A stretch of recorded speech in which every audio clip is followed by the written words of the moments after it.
comparatively, the Kenyan guy in the middle class pays more taxes than his peer in America, in Britain, in Japan, anywhere in the world. That is confirmed. But him, when he is sick, instead of insisting he should go to Baghdadi Hospital and find state-of-the-art care so that he doesn't go into his pockets, what does he do? After he has paid those taxes, he's happy to have the politicians squander and steal the money through the tenders you mentioned. Then he goes to his pocket and buys an insurance card so that he can go to the private hospitals. He can't queue at KNH, you know, that's beneath him. He's a senior counsel, you know. He's a professor. What do you mean a professor queuing for to be treated at Mama Lucy Hospital? You know, his wife can't deliver at Mama Lucy. She has to go, I don't want to mention the names, but you know the places. So this guy, to me, if you ask me, in fact, the most politically ignorant demographic in Kenya are ironically the people who are most educated and who have, these people think they are privileged. You know, there is a cloistered life they lead. They have this false sense of security because, and the irony is most of them are just one disease away from poverty. Most of them are just one small accident away from poverty. Most of them are just one missed pay slip away from their children dropping out of those so-called fancy academies. Wadau, show leo ni moto sana, lakini kabla tuzame kwa conversation, a quick word. One undisputable fact yenye people from all corners of the world can agree on ni time is money. Na hapa usipo pay attention, unaweza miss the point and the money altogether. And that's why Leo I'd like to share with you an idea on how you can convert your time into money. Now, if you run a business and you find yourself spending hours kwa bookkeeping ama spreadsheets, allow me to introduce you to the Odoo accounting app, which happens to be the smartest tool a modern business owner needs to simplify matters finance. In fact, if there's one Odoo app you can survive with in your business, wale watu wetu wa one app free, it's the Odoo accounting app. Now, the latest version ya Odoo accounting app inakuja na AI-powered invoice digitization, which means kama uko na invoice from a supplier ama receipt ya bill, you don't need to manually enter the details. You simply upload the document, then Odoo scans the document and picks all the relevant information kama supplier, date, na total amount. I'm sure you see my point now on saving time, not to mention fewer mistakes. And it doesn't end there. With the Odoo accounting app, you get real-time financial reports. So hakuna chati kungoja mwezi ishe ndio ujue hesabu yako inakaaje. You get instant financial reports like profit and loss, balance sheet, and cash flow dashboards. Now, this means that at any given point, tuko rada na how your business is performing. So zako tu ni kufilter and get the numbers that you want. Najua sasa kuna watu wanashangaa wale watu hawana free ni akina nani. Very simple. Wacha niwachanue. If you choose the Odoo accounting app as your first app on the Odoo platform, unaipata free for life. So kama bado unafanya accounting kwa notepad ama unapiga mahesabu kwa kichwa ama unatumia software ngumu, link ya kupata the Odoo accounting app ndio tumekuwekea kwa description ya hii video. You will get it free of charge and for life, including hosting and support. Now, the same deal goes for any other app your business needs on the Odoo platform. Because pale odoo.com wako na over 45 apps that a business owner needs in the modern world to run daily operations as smoothly as possible. Ikuwe ni app ya sales, invoicing, HR, CRM, zote ziko. Link ya kuzipata ndio tumekuwekea kwa description ya hii video, so consider yourself liked.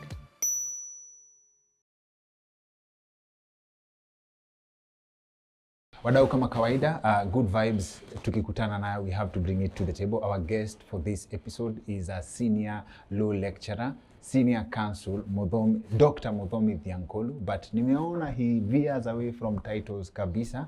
He has a very legit and deep resume. I believe in terms of learned French language that qualifies to describe him, but as we progress kwa conversation, we're going to find out more about him. Karibu sana. Asante sana, Daktari. Yes.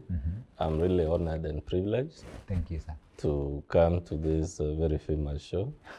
I'm actually quite flattered because, you know, it's such a serious show. Yes. It is so much loved, so it's really an honor. Thank you, sir. I'm privileged to be here. we are happy that we managed to get you on. Asante sana. Yes. Yes. So I was very excited. One of the main reasons I was excited when I was checking out a few things about you. Beyond, most people have seen you arguing cases in the Supreme Court. One of the things I learned about your profile is you have done something on international economic law. Yes. And we are big fans of economics. I actually identify as a new student of economics.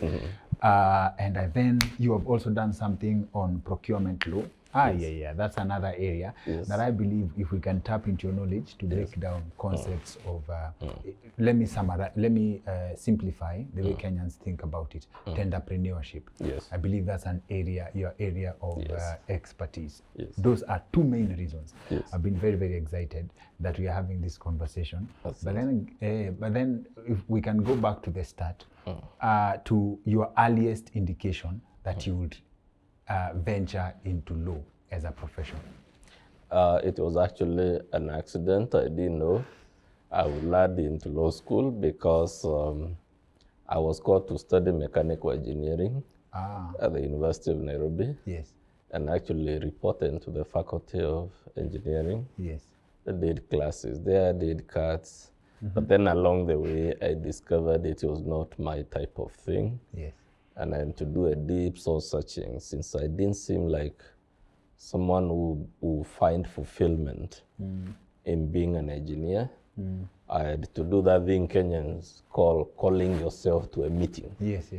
And doing serious reflection why I was struggling to become an engineer, and if, as it had become clear, I was never going to become a successful engineer, then what else was I going to become, and what else was aligned with my talents, with my interests, with my passion? Yes. Because career choice is really about things you do, and you can thrive doing them, but more importantly, they are things you find joy and fulfillment.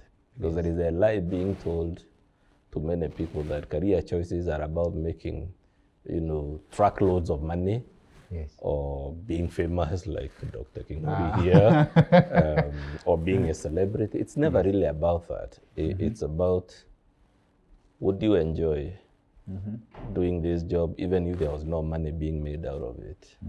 So for me, when I discovered I was the type that was excited with analysis, with arguments, with horror presentations, I seemed to have enjoyed debating so much way back in high school. Yes.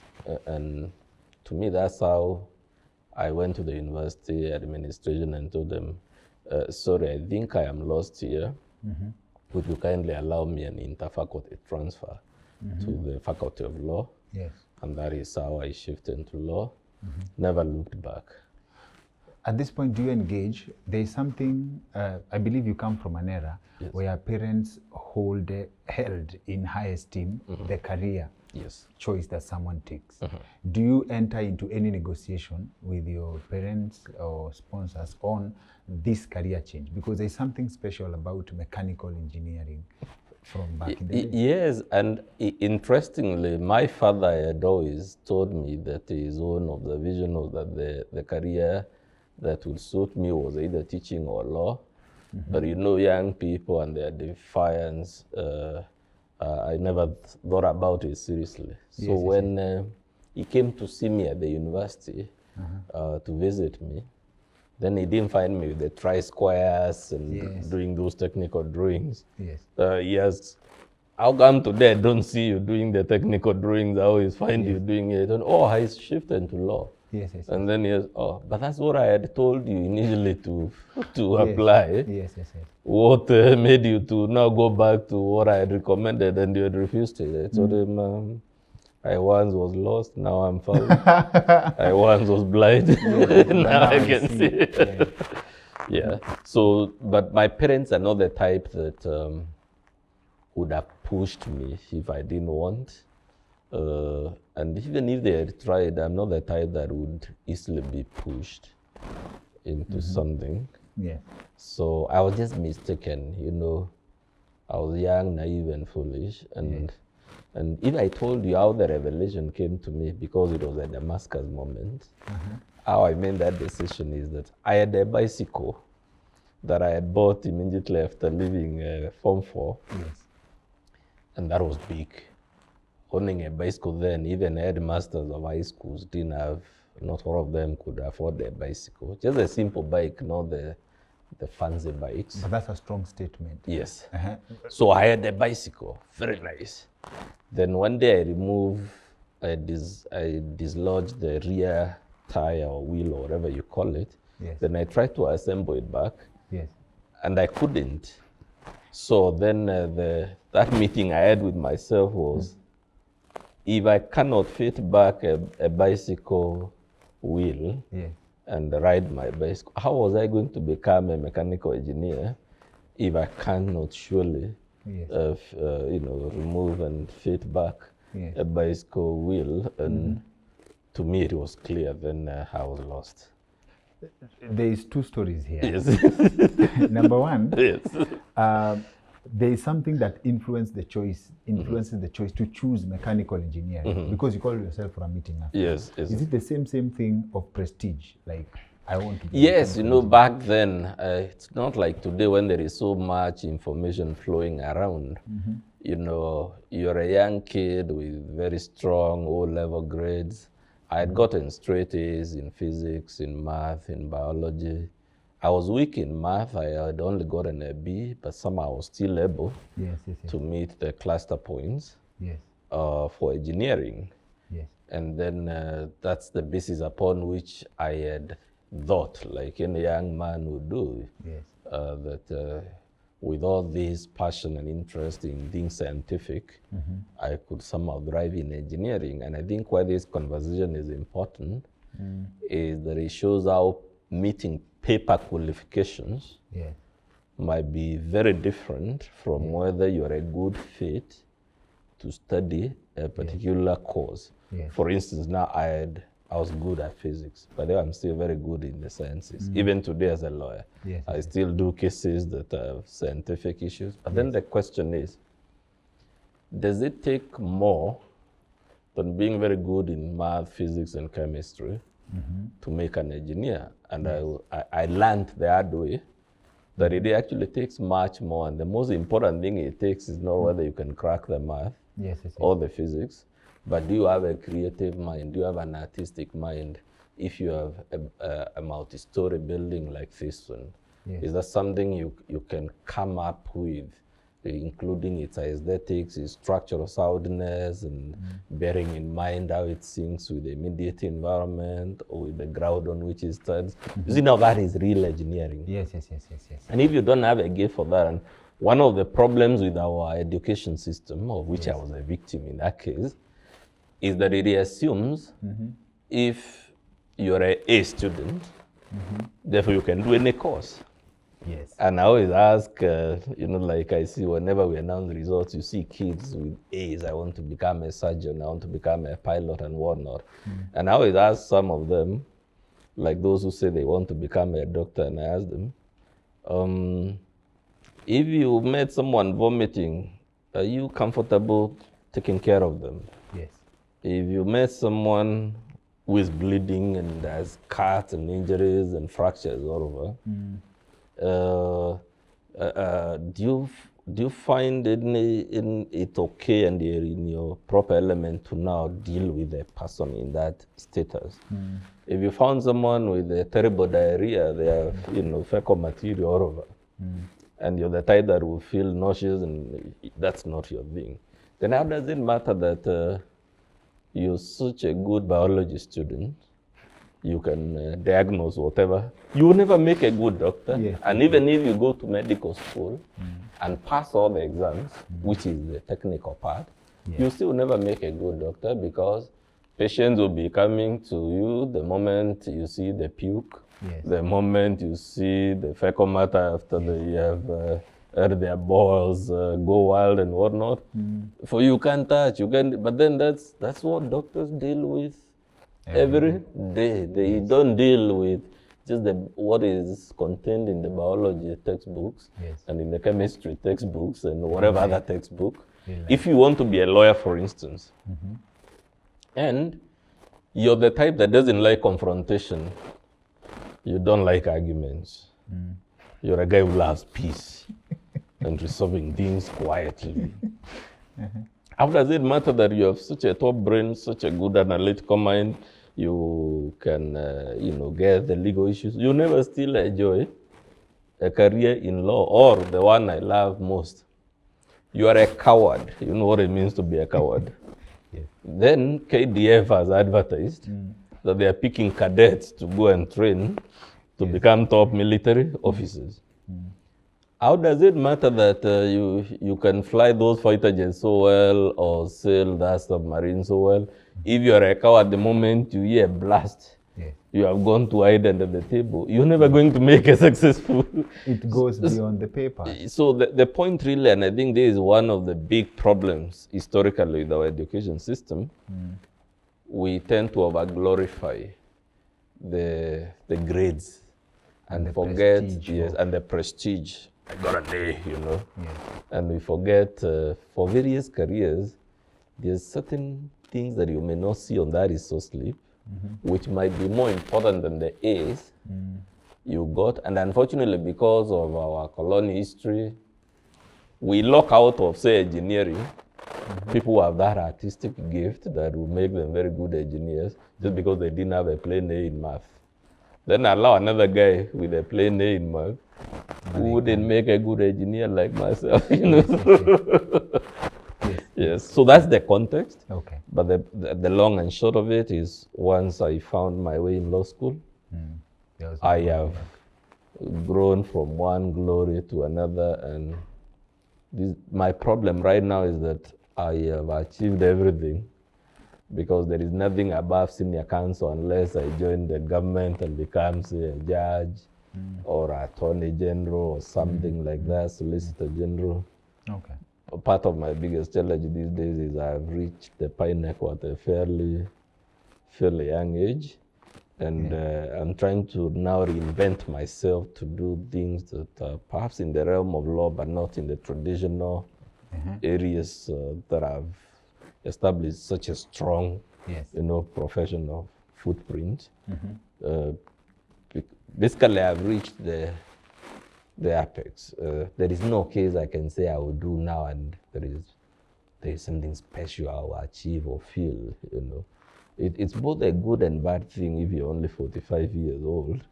And the point I'm trying to say, sometimes people pray, God, I want to have this, I want to achieve this, and we never see the dark side of success. That's a very interesting thread to follow, because people are singing about early retirement. By this age, I'm not working anymore past this age. We must follow that thread. But I'd like us to establish your relationship with money, hapa nyuma. You buying a bike, and that was a big deal. We are coming back hapa. Achieving everything by 45. I must tell you, I'm a very poor man, money-wise. And it's largely by deliberate choice, because we live in a country, unfortunately, in which if you are to make the big money, you must cut some moral corners here and there. And I mean the problem of corruption, this thing you are calling entrepreneurship and whatnot. So you find ours is not the type of society where you will make big money because you're very talented or because you're very good at what you do. You find still you'll not get that big case if you're a lawyer, for instance. Unless you're willing to have a conversation with somebody. Can I give you this brief? Can you top up in your invoice some 3 million for me, some 10 million for me? Then we will meet at some basement and then you add it over to me. And for me, why I've chosen if the refusal to do that means I'll still be a man of very modest fortune, is for purely personal moral ethical code. Yes. And if I give you an example, I come from Meru. There is a bridge called Nidi Bridge, which I'm sure you've heard about. Yeah, famous. Every it's a year, black spot, yes. it is like a shrine for sacrificing human life. It is not.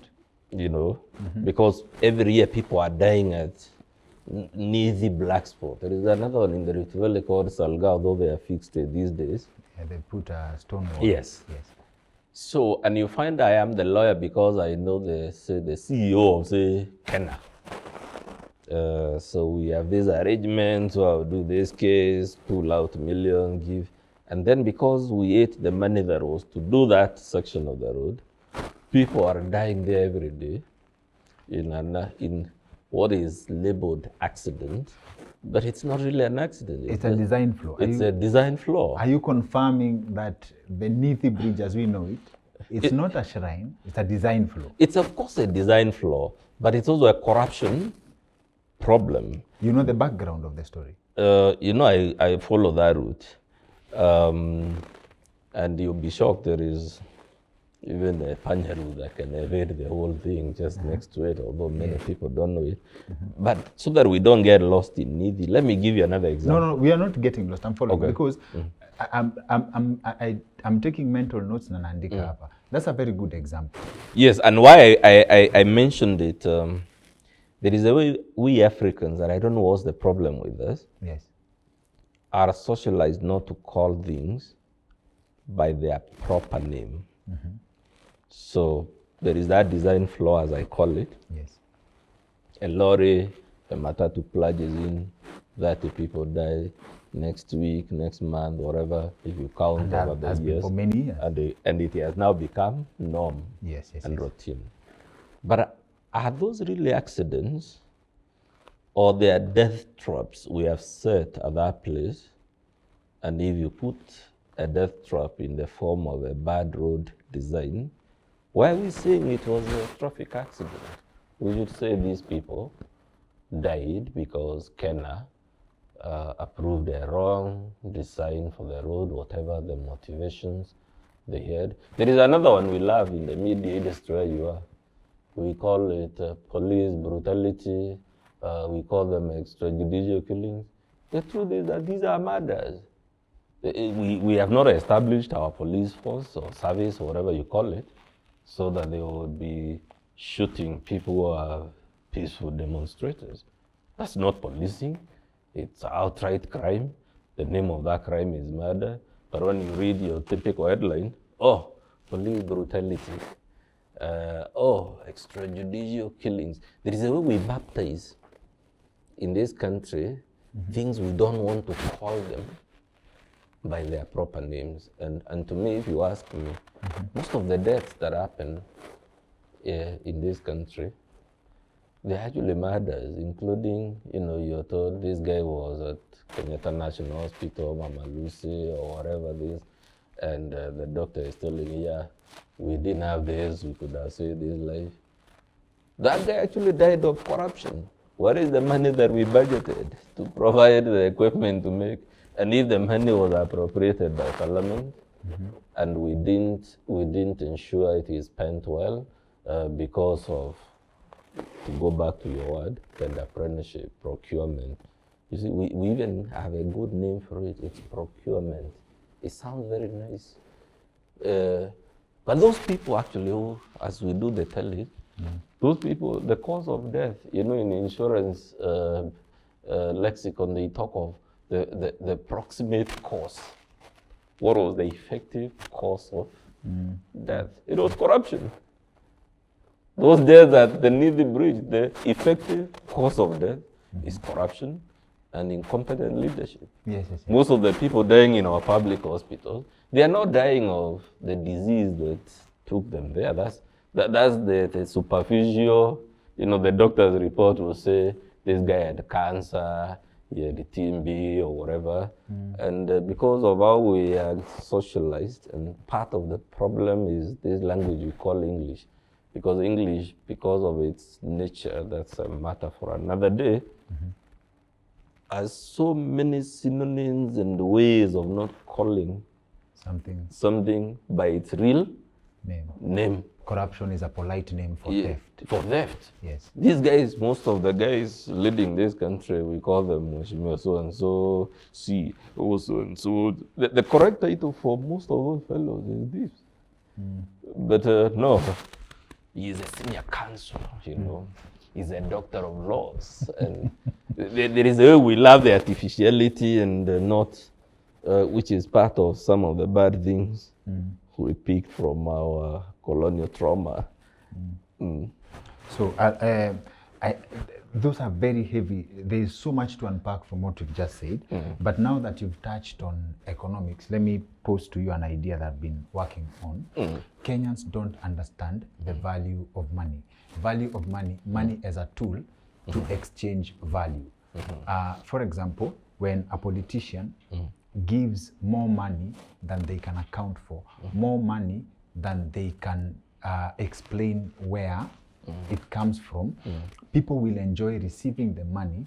They will still pay for that money in one way or another, but they do not have the connection between the handout versus the connection to what value are you giving for you to get this money, right?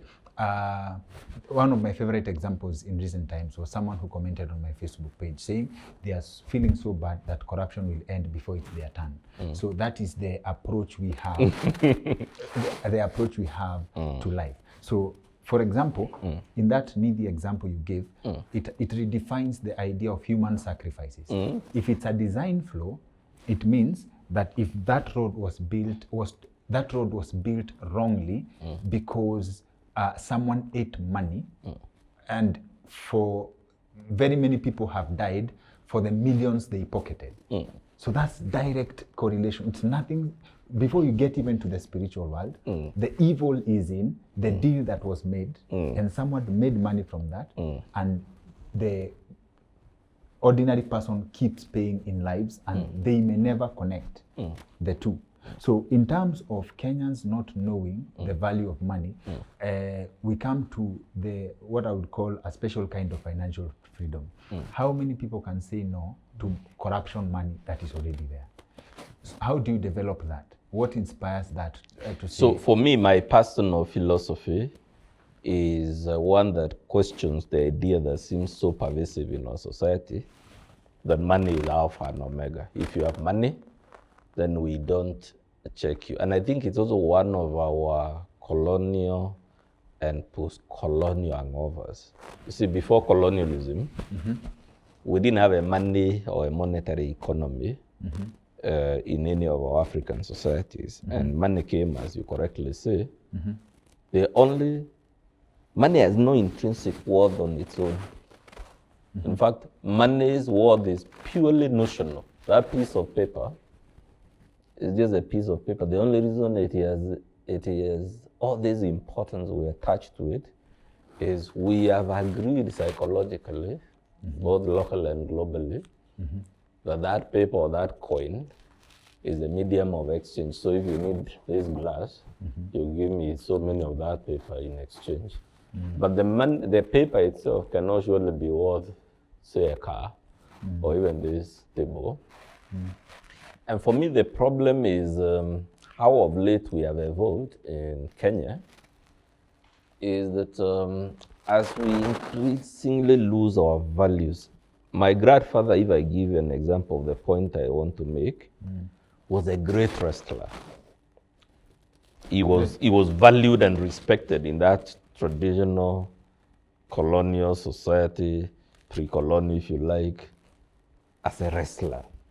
People owed him in high esteem. Not because he had money, not because he had any wealth, which in those days was measured in terms of the tracts of land or cattle or wives, but he was a good wrestler. For that, he had his position in at all high tables of that society. There was another person in that society who was a good medicine man. People hold him in high esteem. So in Kenya, unfortunately, the warped value system we have, let's say Dr. Kingori, is such a good show host.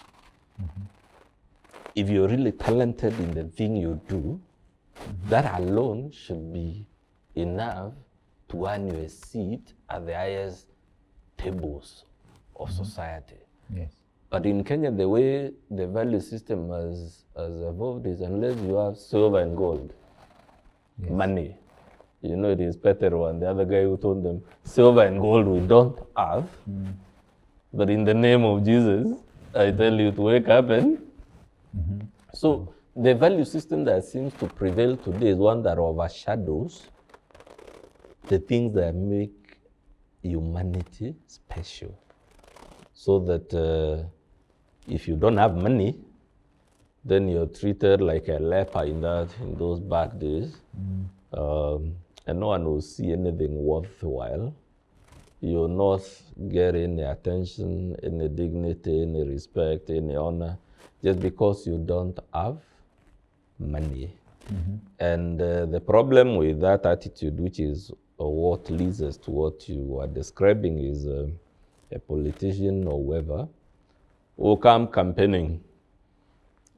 If you have very good ideas, for instance, today if you wanted to be president of Kenya or MCA or MP, governor, whatever, and it was beyond doubt that your ideas will make this society at whatever level, there is national, county, ward, whatever, that yours are the ideas that will, to use the political language of the day, to Singapore.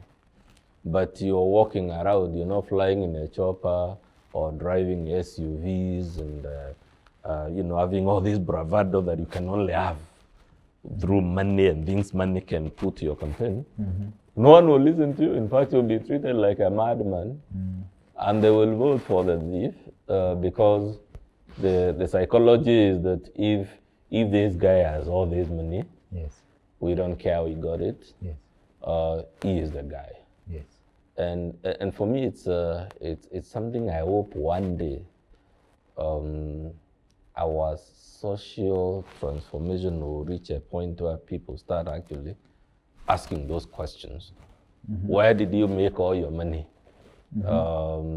Yes, you came, and I love Mr. Ongoya, who is a good friend of mine. There is a dramatic way he says it. He says, if you really want to fight corruption in Kenya successfully, the moment you find a rich, corrupt guy has come, say, to a church, he has sat here, and everyone moves away because they don't want to be seen seated near this corrupt, rich guy. He goes to any other function and he takes a seat, nobody wants to, and nobody wants to be seen with him. But as long as people are worshiping him for no reason other than he has money and there is no inquiry as to how he made his money, then we won't get anywhere. We'll keep recycling one set of these with another set of these, and meanwhile lamenting, like happens in this country. You hear Kenyans are very bitter with whoever, their MP, their minister. Then the election is there tomorrow, they have the opportunity to fix that problem. They don't fix it, they swap him for another thief. Then the very following day, you hear them saying, oh, another life has been lost at Nithi. Another life has been lost at KNH. Another life has been fell down by a police bullet. Another life has been lost. There is a way we seem to have very low regard for human life and the quality of life. But for me, the real discussion about money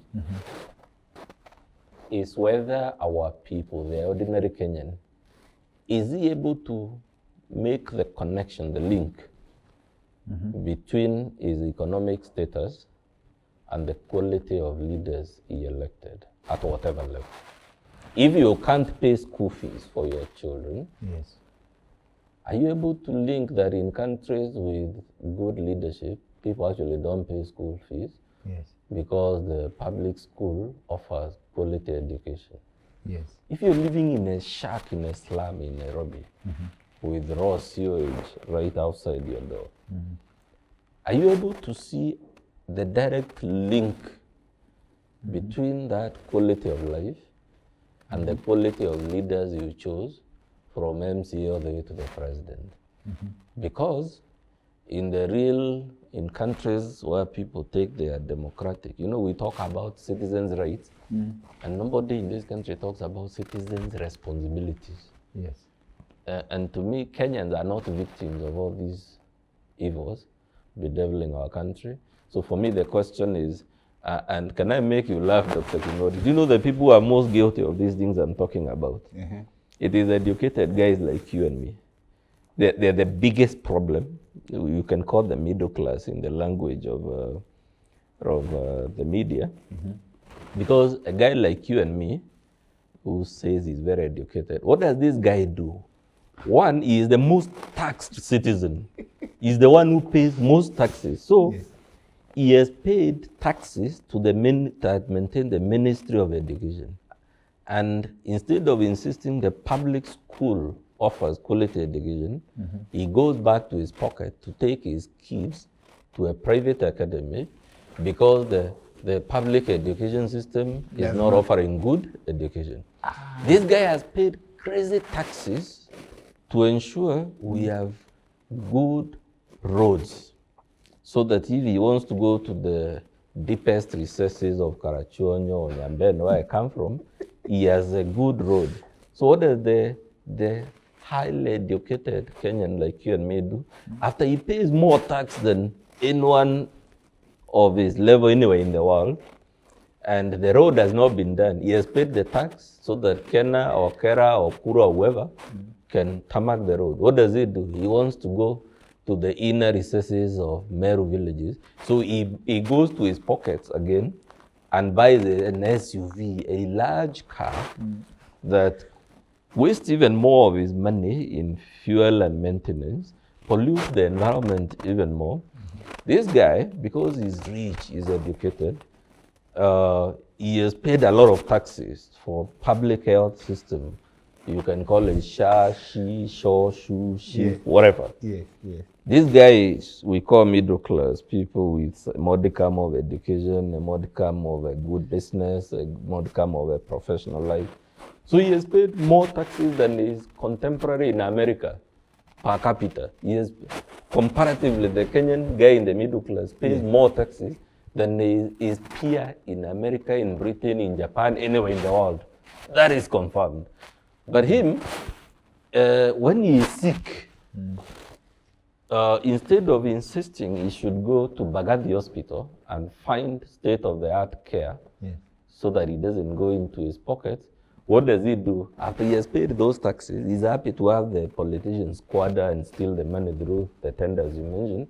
Then he goes to his pocket and buys an insurance card so that he can go to the private hospitals. He can't queue at KNH. That's beneath him. He's a senior counsel. He's a professor. What do you mean a professor queuing to be treated at Mama Lucy Hospital? His wife can't deliver at Mama Lucy. She has to go, I don't want to mention the names, but you know the places.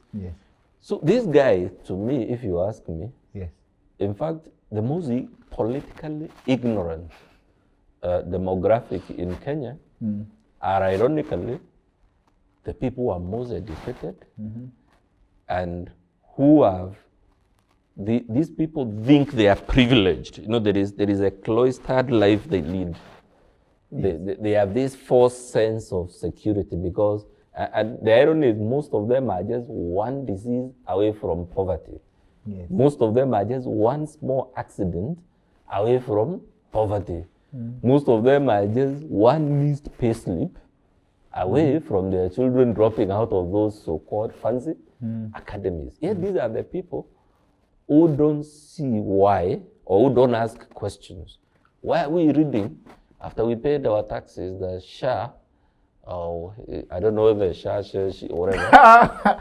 These billions have been stolen. Why are we hearing there is money from taxes we paid that ghost schools are being allocated millions? And why am I required? And you know why this is important, Dr. Kingori? I had the fortune or misfortune because of my status to travel around the world and to study even abroad. And I'm always asking myself, how is it that my age mate, the guy was my classmate at the University of Warwick in Britain, and he's a British citizen. I work twice as hard as him. I am twice as intelligent. I'm twice as organized, but he's 50 times richer than me. Mm-hmm. What is it he does? But you see, the type of society they have there is the only reason he is 50 times richer than me, yet it is me who is twice as intelligent, twice as hardworking, twice as whatever you're looking for. Because him, he doesn't have, after now he acquired this education, he doesn't have a string of God-forsaken cousins he has to go into his pocket to educate. We call it black tax. Yes. Because there, the public education system works. If he has cousins who really want to pursue an education, they only need to walk to school. Yes. He doesn't have to be in 50 WhatsApp groups dissipating his income. Yes. So and so has cancer, so and so is admitted, so and so. His income is not wasting it on such things because the public health system works. He doesn't even have to go through trouble. We go here, oh, I must buy an apartment, I must buy a plot or whatever, because in his country, the money they appropriate for housing, there is a decent city council house, and there is no need why he must, work so that he can buy an apartment. Yes. He can live in a decent city council house. It has piped water, it has an electricity connection. It is good. So you find here, because of how supposedly intelligent people like you and me, people got A's in school and B's and B pluses, we're actually the greatest curse of the Republic of Kenya, because we are the ones who should be able to appreciate the true economic cost of bad leadership. But we are the ones who don't register as voters. We are the ones who, retreat. You can call it Kilimani, Runda, Kareni, Kitisuru, some small enclaves where we are cloistered. We believe we are cloistered from the wretched of the earth.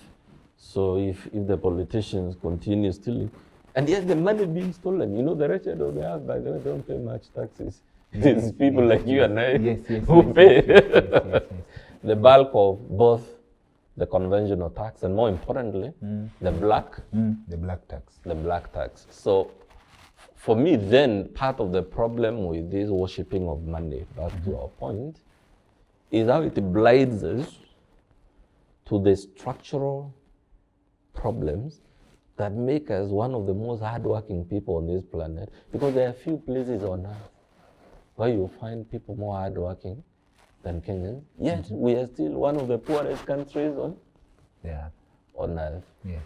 But I would want to tell you more about international economic law now that you said that. We are still following that thread. My mind is blown because I've gotten an insight I've not thought about as far as public responsibility is concerned. Thank you for painting that picture.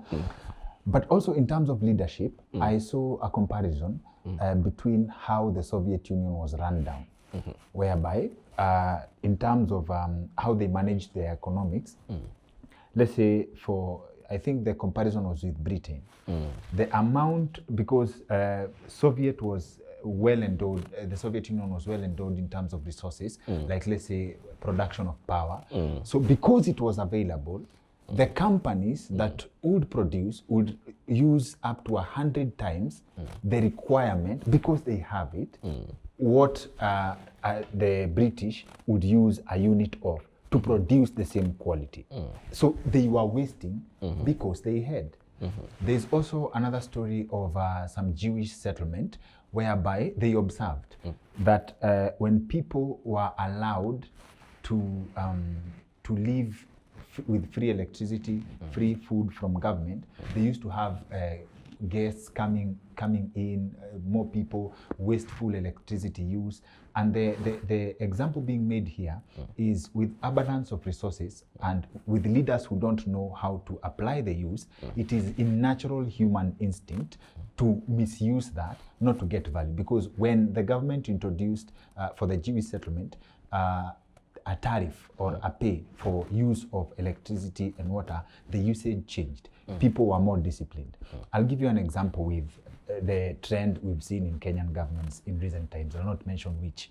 Money as a tool being available and should be tied to productivity, and this is like walking on eggshells or a landmine or landmine for Kenyans. Tying money to productivity should be a conversation, but because of the abundance of it, like let's say, oh, we are raising $1 trillion, allocating it without a proper link to productivity, people do not see how it affects them.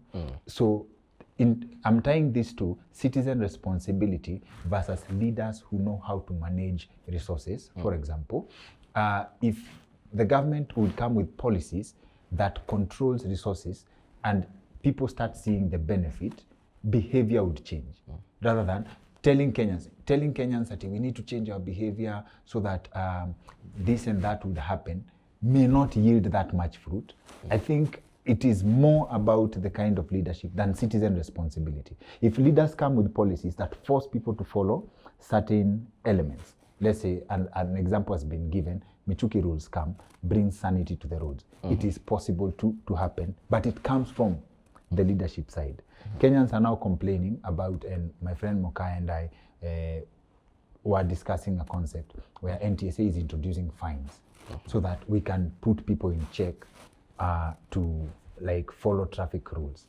But the problem with this is Kenyans themselves are complaining because we are used to our bad manners. We want to continue with our bad manners and negotiate when caught. Like tunataka tukue na tabia yetu mbaya, and then just in case when it's your bad day, you deal with your bad day, not with full eyes on you. So is it really citizen responsibility, or will still go exclusively to leadership? It is both, but primarily the citizens. I'm sure you've heard the cliche, people deserve the leadership that they get. Yes. You know, our leaders, for me, by the way, I never have quarrels with any of our leaders, including some of the very bad ones we've had in the past. Because unless they came to office through the barrel of the gun, the truth is that Kenyans queued at some polling station and they said, these are the guys we trust to run our country well. And we early honored the criteria. But why I love your USSR or Soviet Union vis-a-vis the West, the Western models of governance and whatnot. You know, sometimes we former British and French colonies are sometimes given a false dichotomy. The truth is societies grow rich or poor not based on the ideology. You see, the Soviet Union was socialist, if you like, communist, although the academics will argue about the distinctions. And then, of course, the British, the American hegemony was capitalist or market-oriented. And the poor African would easily swallow the narrative that the reason the West prospered and the Soviet didn't prosper economically is because capitalism is inherently superior to, say, socialism or communism and whatnot. The truth is, it is not the system or the ideology that guarantees material success, especially at the community or country level. It is more structural things like what is clearly the problem in Kenya. Corruption. The reason the Soviet countries, the communist countries didn't thrive is because the incidence of corruption, the society's tolerance for corruption was way, way higher than the social tolerance for that type of vice in in the Western world. Okay. The other lie we are usually told, and I'm very happy you brought that thing. You know, in Kenya, for instance, openly adopted market policies, and we don't make pretenses about that. But we've not prospered. We've not achieved economic prosperity. China was largely, well, maybe I'm oversimplifying it, but at least ideologically it was socialist, communist, whatever. And they have achieved that leap from that world to superpower status. But capitalism worked for them because in the socialist communist, the leader who comes, I think either before or right after Chairman Mao in the 80s, I forget his name, with the introduction of the special economic zones, it was a test of the capitalist system, whether it would work in certain areas, and that's how it adapted to what they have now. All I'm saying is that the magic bullet is not the overarching ideology or system. Because if you're corrupt, if the incidence of corruption in a country is endemic like it is in Kenya, then it doesn't matter whether the system is socialist, communist, or something in between. The other thing is we are often lied to that certain countries are so prosperous because they are capitalist, they are market oriented.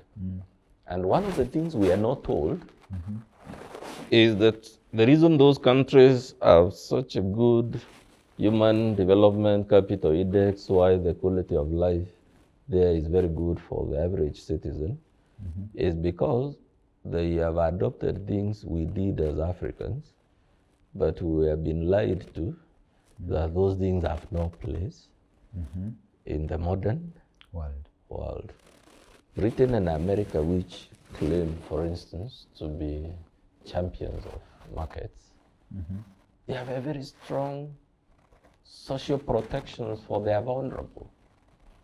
You go there if, for instance, I just told you earlier on, their public school actually works.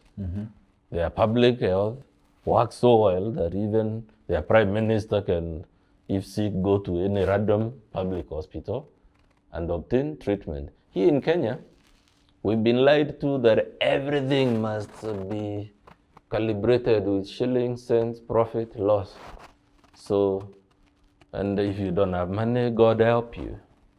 So that's why we are not even bothered with whether our public institutions are working. And yet you find the reason I told you my age mate in Britain or wherever who is half as intelligent has a much better quality of life. It's because in their society they realize there are certain basic things everybody should be able to have access to, irrespective of whether they are rich, whether they are in this social class or the other one.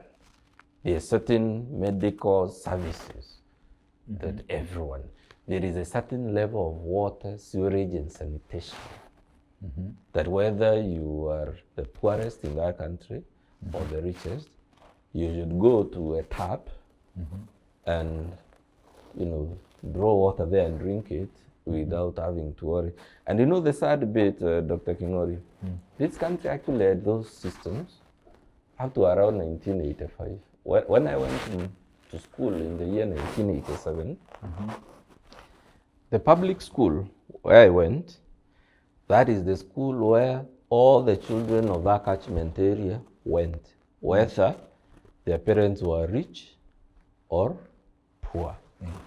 The public dispensary is where we all went. And I'm sure if, I don't know whether you've reached 40, because anyone below 40 might not relate to this. There was a time in this country, not long ago, when the high and mighty, the rich and the poor,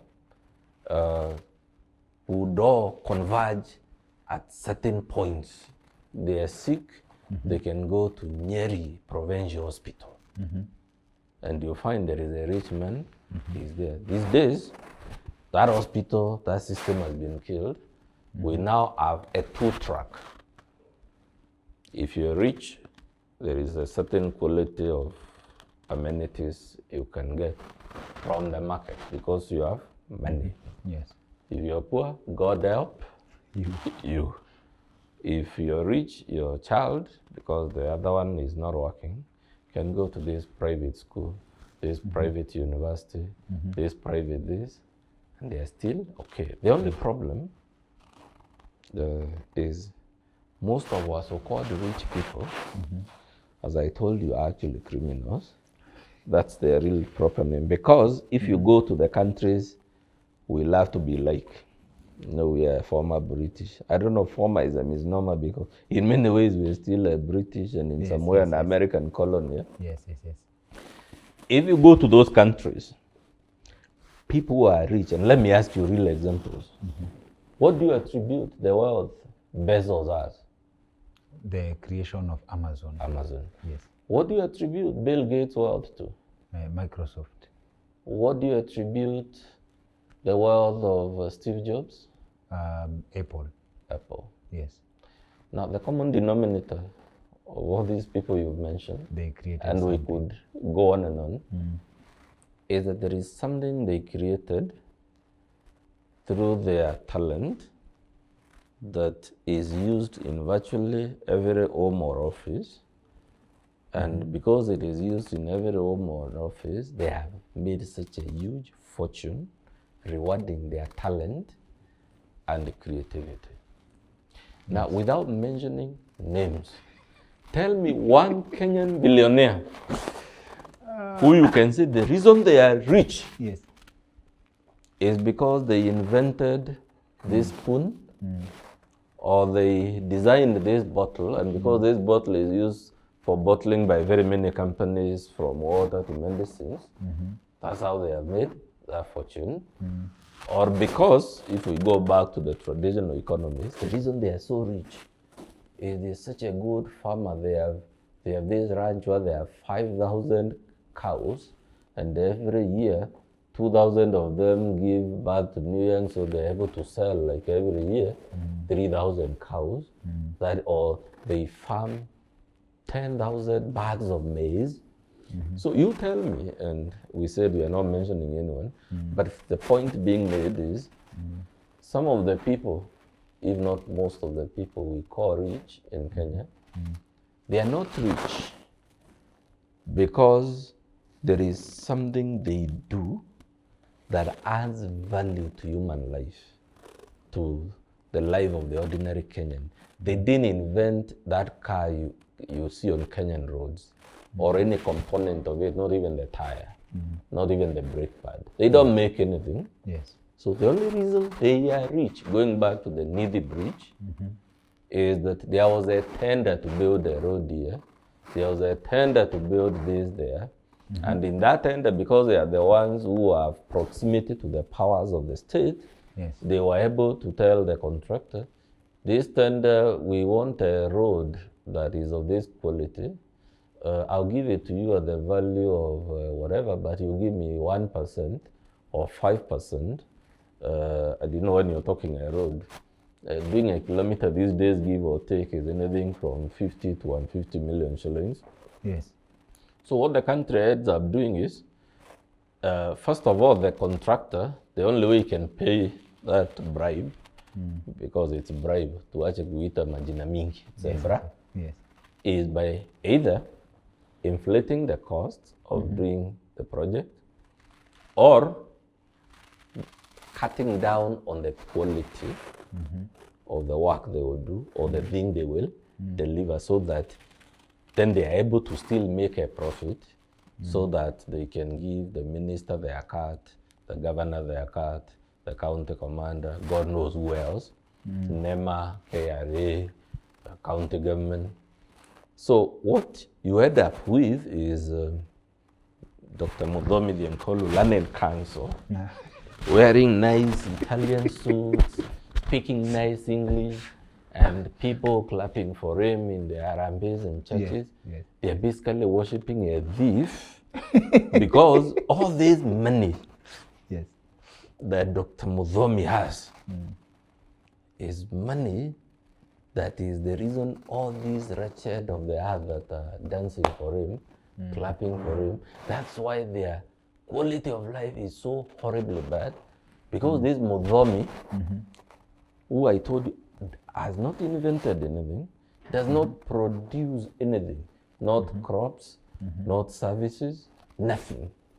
But he has truckloads of money. Yes. And therefore he is able to have multiple girlfriends, multiple cars.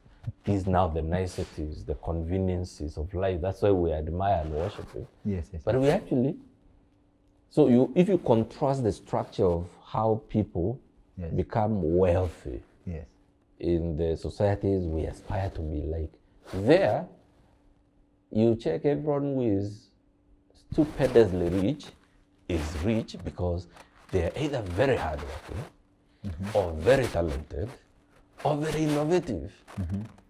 This money is purely attributable to the sweat of their brow. In Kenya, the only reason he is rich is the governor, is the attorney general, he is the minister for this, he is the permanent secretary or principal secretary for this. Or you see in this county, or he was the MD of this state parastatal that was supposed to, or he's an official in this ministry. So basically we have converted public service. You know why I told you English is a problematic language. At the rhetorical level, it is public service. The guy is serving the Public. Yes. But what he's actually doing is public disservice. Yes, yes. That's the only thing he has been doing as he's been rising over the ranks and accumulating even more money. But one of the things I want you to ask yourself, which of the rich guys in Kenya, mi sitaji mtu, hapa kwa hii show hatutaji mtu, but I want you, when you have a meeting with yourself, because you know the millionaires and the billionaires, the guys who push big money this way, and they're in Kenya, the real movers and shakers. How many of them are that rich? Because they invented a product you find in every home. Because they manufacture items that you find in every supermarket shelf here or globally. How many of them are so rich? Because, to use now good examples where we can mention names, because they are one of our famous marathoners. They ran in New York, they ran in London, in Boston, and all these places. And because they are our equivalent, if we use the football examples, because this is a football mad country, you know, we know how Lionel Messi made his fortunes. Yes. How about the typical Kenyan rich guy? Do we actually know how he made his fortune? I know too, but we are not mentioning it. But one of them, I believe, is a friend. Now he will watch this, and he'll wonder why I didn't say. I know what he does. Yes. Just to give him a shout, he produces juice that is almost in every supermarket. And I've listened to his story one-on-one. In fact, he's supposed to come in one of our episodes. Of course, there are such guys. Yes, I'm not saying there are none. Few of them. But there are so few. Yes. Among our super rich. Yes. How many can you say the reason they're rich is because this? Yes. I just told you I rose to the pinnacle of the legal profession, and yet I'm a poor man. How is that possible? Poor is a relative. Yes, you know. when you give the example, or we can go to procurement, because you've used a road, for example.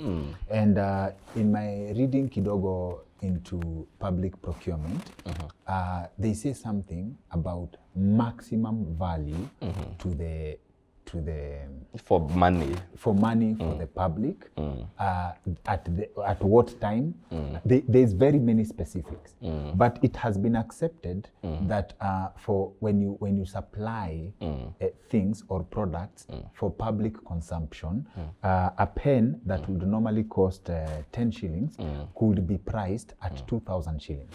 And the excuse that has been given is that it's because government payment delays. So if you have, like let's say suppliers, if you have debtors or creditors, you're borrowing money to supply to honor a tender, you would have to price the pen that would cost 10 shillings at 3,000 shillings, because you are factoring for interest and time and basically everything. the risk. Exactly. You have to cost the risk. Is that justifiable? Yes and no.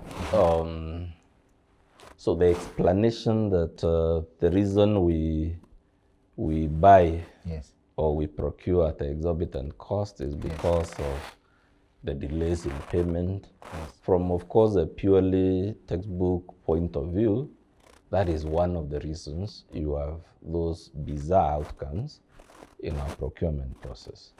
But what no one tells you is why there is delay, because the law says before they advertise that tender, they should have locked the budget to pay.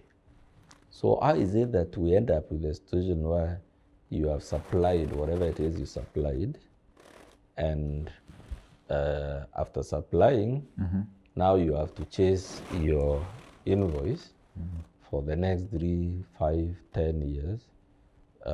And in between, if you're lucky, if you're not lucky, auctioneers have auctioned you, you have gone into bankruptcy, the business has collapsed, and your only crime is that you are doing your fair role in building the nation.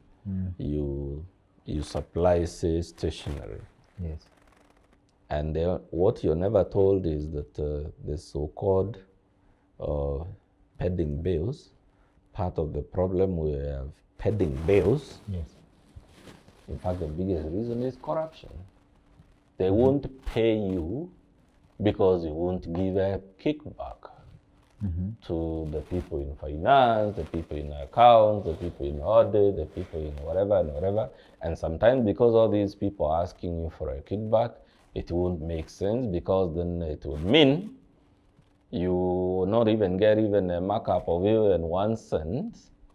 So the real reason is corruption. And it is not true that government bills must inherently be delayed. In fact, the law is the other way around.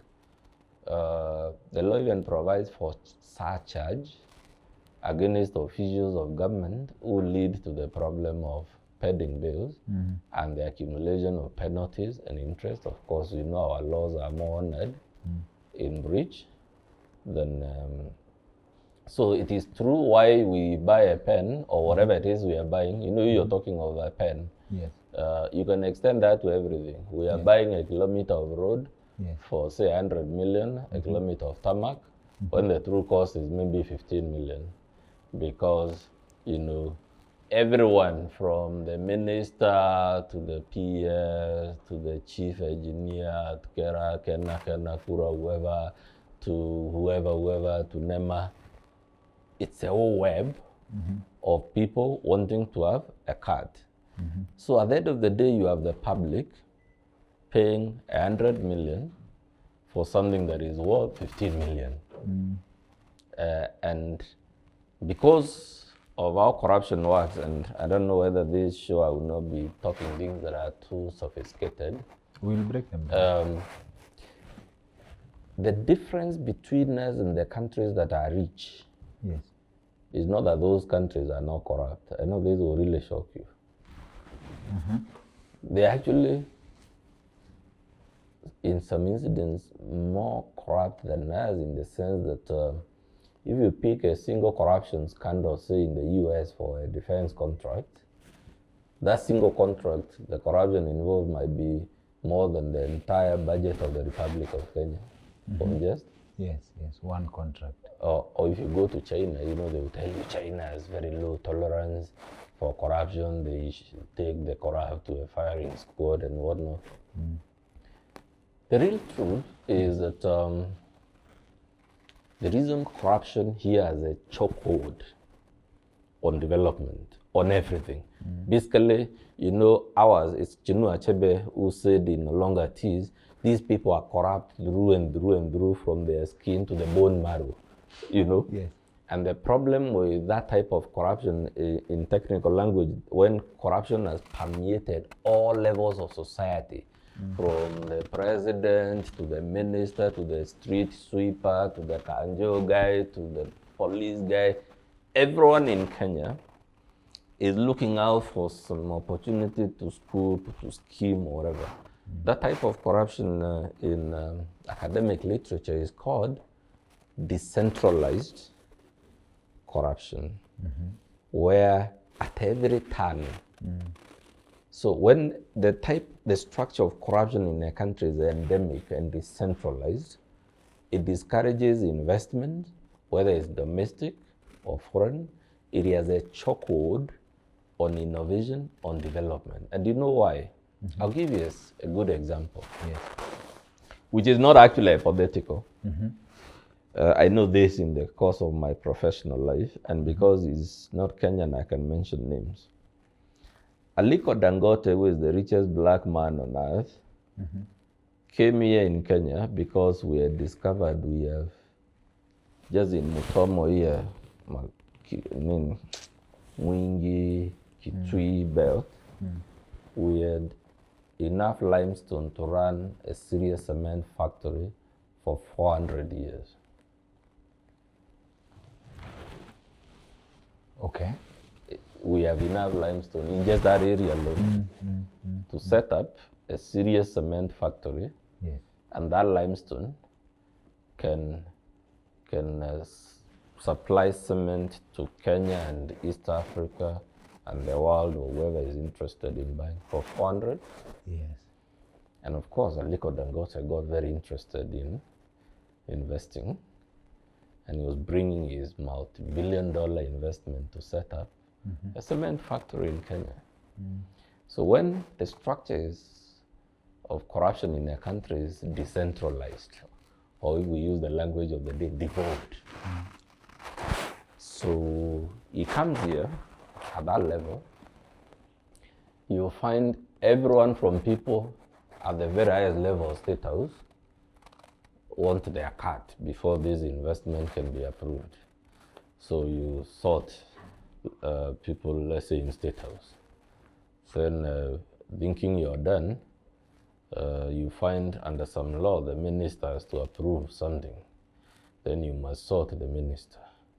And because that's the culture in Kenya, unless you sort him, that document will not come out, so your factory will never take off. Just as soon as you're done with the minister, you find the permanent secretary. Also, there is a role they have to play in a need like that, given the capital flows that will be involved in an investment of that magnitude. Perhaps even guys in central bank are involved. There is something you need from KRA. You definitely need something from NEMA. And because this limestone is scattered in places with the county government, with the provincial administration, county commander. So this guy came here and he found whichever he looked, he turned. His investment can never take off because there are 1,000,001 people he must bribe. That is what we mean by decentralized corruption or endemic. And what happens in those, if you're a rational, logical investor in those circumstances, you say, I have no time for that kind of nonsense. I'll take my investment elsewhere. And that elsewhere, they usually take it is not because that elsewhere there is no corruption. But they will favorable corruption. No, not favorable. They will go and find the corruption there is not endemic, which is to say it's not decentralized. Therefore, only perhaps guys at State House, once they sort those ones, the investment can roll. In Kenya, you would spend 3 to 5 years chasing this license, this permit, this approval from all these guys, and at every turn is being asked, because that's the type of corruption we have. We lost out on an investment in a factory that would have provided jobs to thousands of Kenyans for 400 years. And let's paint a picture of what that, let's paint a picture of what that looks like. That would definitely have had an effect in the cost of cement and the overall effect of in construction, cost of everything. All these guys now idling. Imagine that factory. How many people would it have employed if just setting it up alone in the informal jobs? We are talking thousands, perhaps tens of thousands. Yes, yes. Once the factory was set up, how much income do you think it would have provided to, say, just truck drivers fetching the limestone from the mines, delivering it to the blasting furnaces and what? And the farmer who owns that land where they are, how much income would they have earned as they mine? Because it's just stones, isn't it? To take it to the bureaucrats, the guys working in the office, in the administration of that factory, in the hundreds or thousands, finance, admin, HR, communications. Then we are here lamenting there are no jobs in this country. And I want to tell you without batting my eyelid, part of the reason there is so much poverty and unemployment in this country is because we are so corrupt. Toyota will not come and set up an assembly or manufacturing plant here because, first of all, our road network is so bad because the money didn't actually build good roads because there was all this corruption. The power is unreliable and unsteady because all these tenders, whether it's KPLC, whether it's Kenyan, whether it's Yodamo, whoever you mention, there was so much corruption that the cost for a unit of power is 3 times the global average. Who will set up a car manufacturing plant in a country where the energy production is so low and intermittent and one of the most expensive in the world? We have not mentioned this multiplicity of permits they would have had. So in short, we can say, Dr. Kingori, it seems we never learned from the British how to run a state, how to run a complex organization, in this case, an organization called the Republic of Kenya. And part of our tragedies is not that we were colonized. It is that because of our geographical area, Africa is a very vast landmass, and we had very little contact with the other civilizations until the colonial project, and even that contact was limited, to the coastal areas.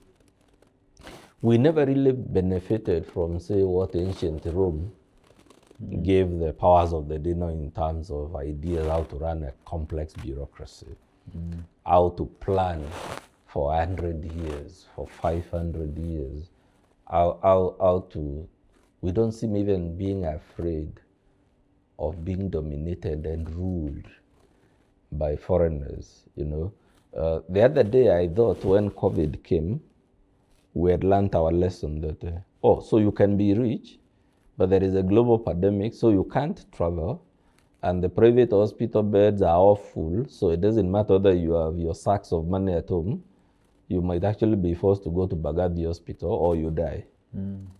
It has never occurred to us that if you're rich, let's say Dr. Muthomi Thiankolu, me a middle class, that if I have an accident at that needy black spot and I suffer injuries, that I can only survive if I reach a credible hospital within, say, 30 minutes. So the question is, within the radius of where a car or an ambulance can reach in 30 minutes from that needy black spot, is there a hospital properly equipped with doctors and nurses properly paid, properly motivated? When I arrive in that casualty, is there even a road between there and that hospital that is more trouble? And we never realize if you suffer such an accident, even if you have your truckloads of money, even if they said the chopper because you can afford it, by the time the chopper comes to lift you from the Navy, see you're a rich guy, to a hospital. Now, we are not mentioning names here, but from Navy where the hospitals that have the capacity. So you will actually die, your money notwithstanding. And we don't seem to realize how accumulating sackloads and sack, because there is a way we pursue money in this country as though money is an end in itself. Let me draw a picture and tell me if this can show Kenyans the link between how resources are used and how it affects them. People don't feel the pinch because they don't feel the cost. Assuming a percentage, I'll just open my calculator kidogo. Assuming people buy tokens in terms of electricity units, and I would believe like 40% is not yours. And I believe I'm being modest here. 40%. So for every 100 shillings you spend on tokens, 40 shillings goes to government. So 40 shillings, right? If 10 million Kenyans have access to electricity, and they use on average, because it varies, this is Kenyeji mathematics, 10 million Kenyans use... 40? Yes. 10 million Kenyans use... 100 shillings. 100 shillings, so 40 shillings is going to government. Daily. Yes, daily. That means every day we collectively contribute 400 million shillings every single day, like from your pocket. Yes. It's like jioni unaenda, you deposit yours. 400 million shillings daily. And in 1 year, that is 146 billion. 146 billion Kenya shillings. So to give an example, this is electricity that would have lasted you, like, let's say, more time, but you almost split in half. Okay? So 146 billion we contribute daily.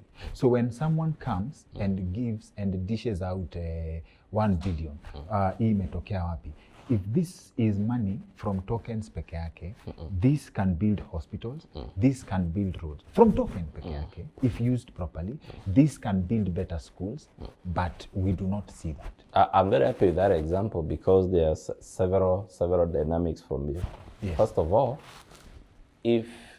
for me the problem is not that out of 100 shillings, 40, 50, 70, or even 90 goes to government. That's not the issue. Yes. The issue is whether you get value from government for that 40 shillings, for that 50 or whatever percentage. And of course, it's clear from even before we start unpacking that the value is between nothing and very little.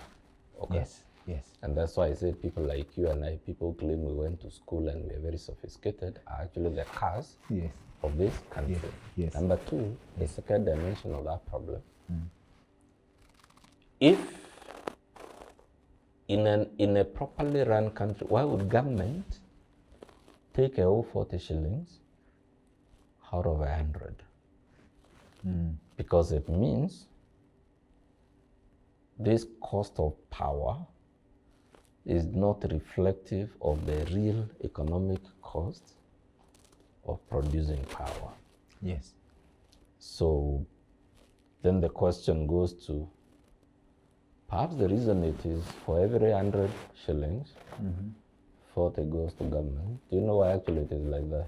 Or I unpack for you through procurement experience. Please break it down. The reason it is like that is because at the power generation level, some cartel of corrupt, well-connected guys, usually politicians and people trying to make money, have, for instance, decided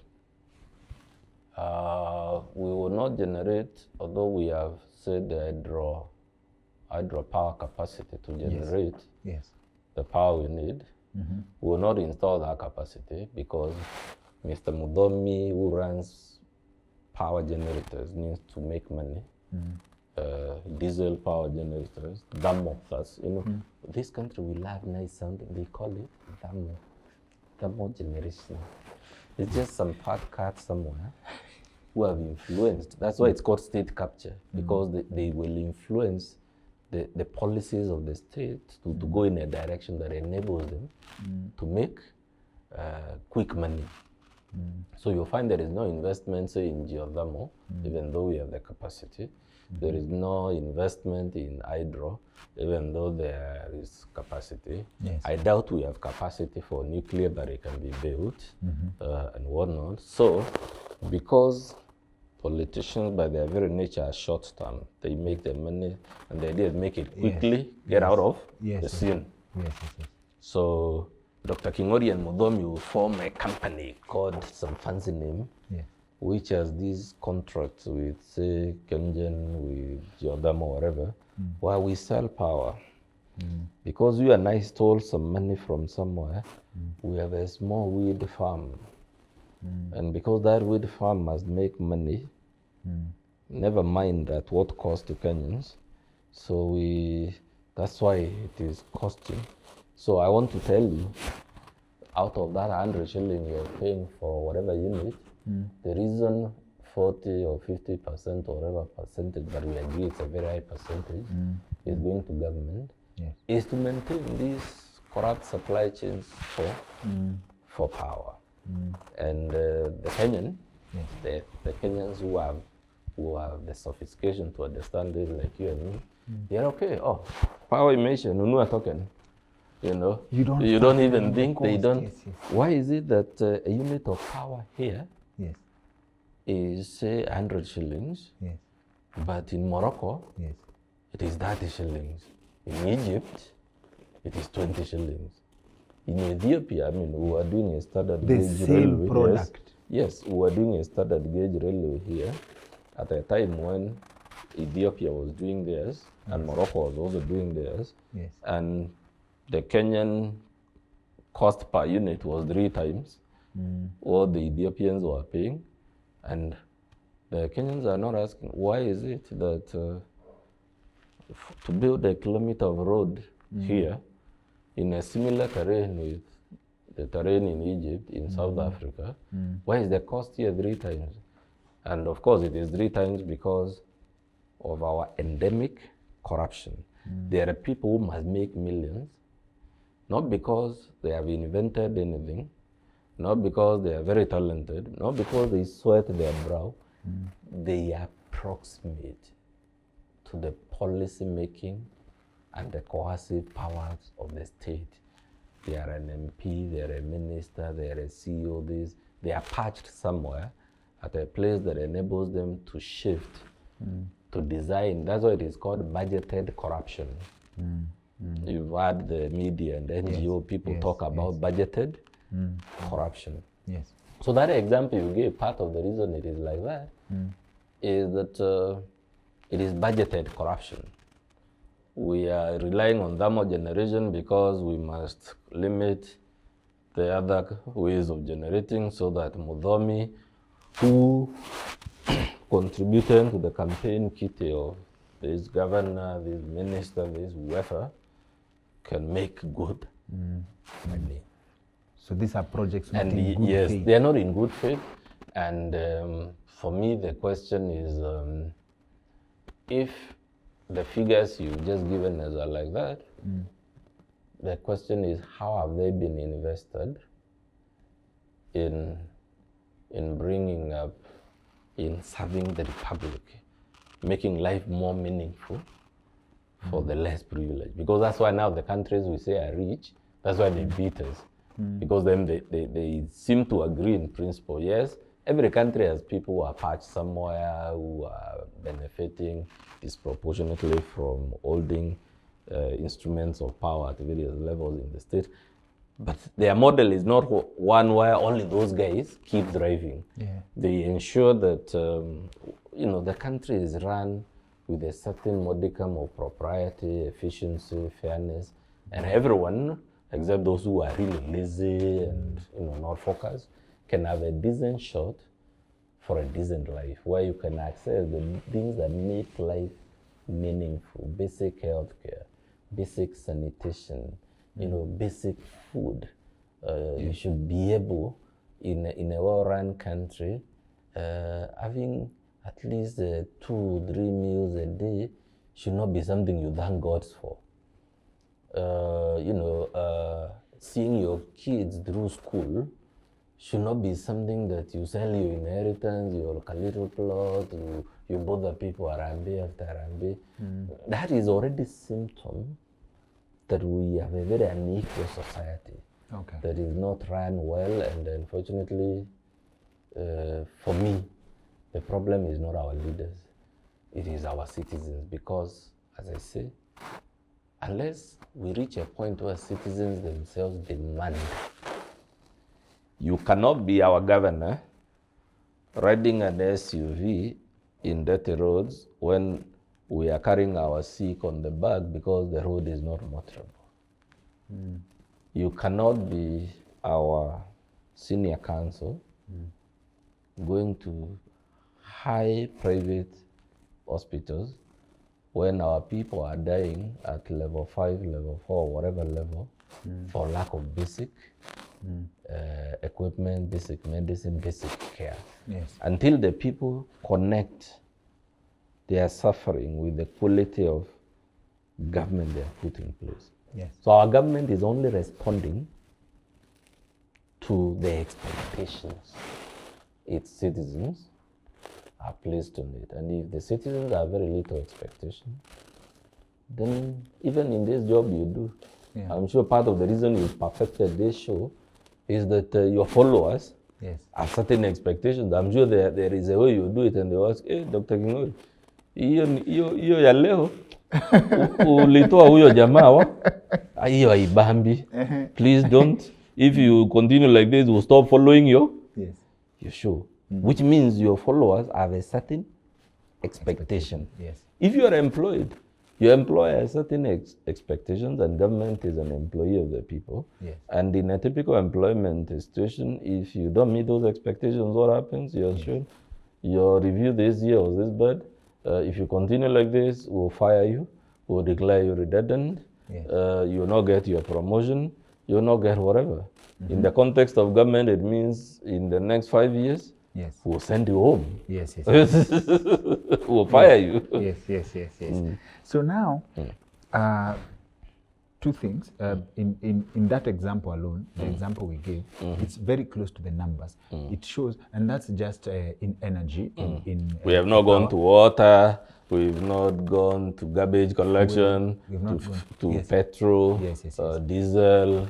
I mean, you can imagine. And just that one. That confirms to you the problem is not that there is no money in this economy. It is a question of structurally who benefits. Exactly, because from that, just that one example, the Kenyan mathematics, I'm sure, is very close. If there's people are to stop misappropriating funds from that alone, we have 47 counties. In previous math we have done, if building a hospital at 1 billion, we would have a new hospital in every county in 1 year, and we will still have money from electricity alone to pay more doctors, to get more medicine, from just one avenue alone.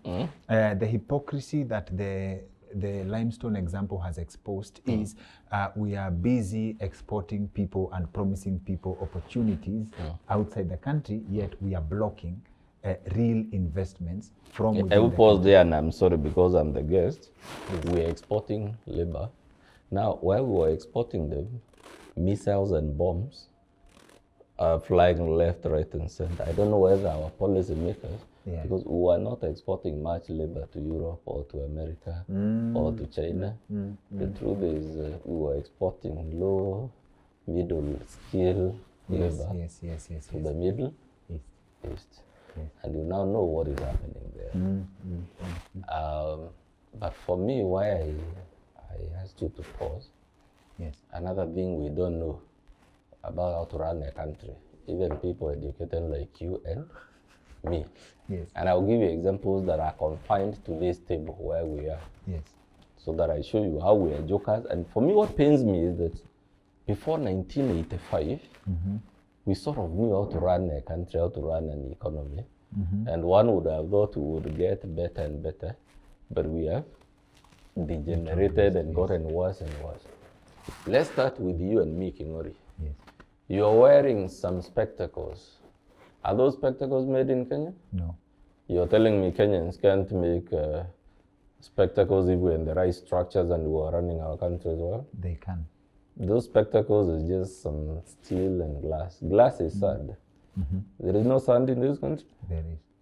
I see you have a nice haircut with the lining and whatnot. Yes. Somebody used some clippers to do that haircut on you. Yes. That clip isn't made in Kenya? No. You know, we're going from your head to your toe. I'm following. You're wearing a jacket, I can see. Yes. And a shirt and other things inside as you go down, okay? Yes. Those things you're wearing, from your jacket to your shirt to your vest to your underwear to whatever to your socks, do you realize all of them are either cotton or wool Yes. or silk Yes. or combinations? Yes. Kuna kitu kingine kwa hizo nguo zote umevaa? It's either cotton And leather, probably. hatujafika huko. Oh. Okay? In the 80s, we used to make our own clothes.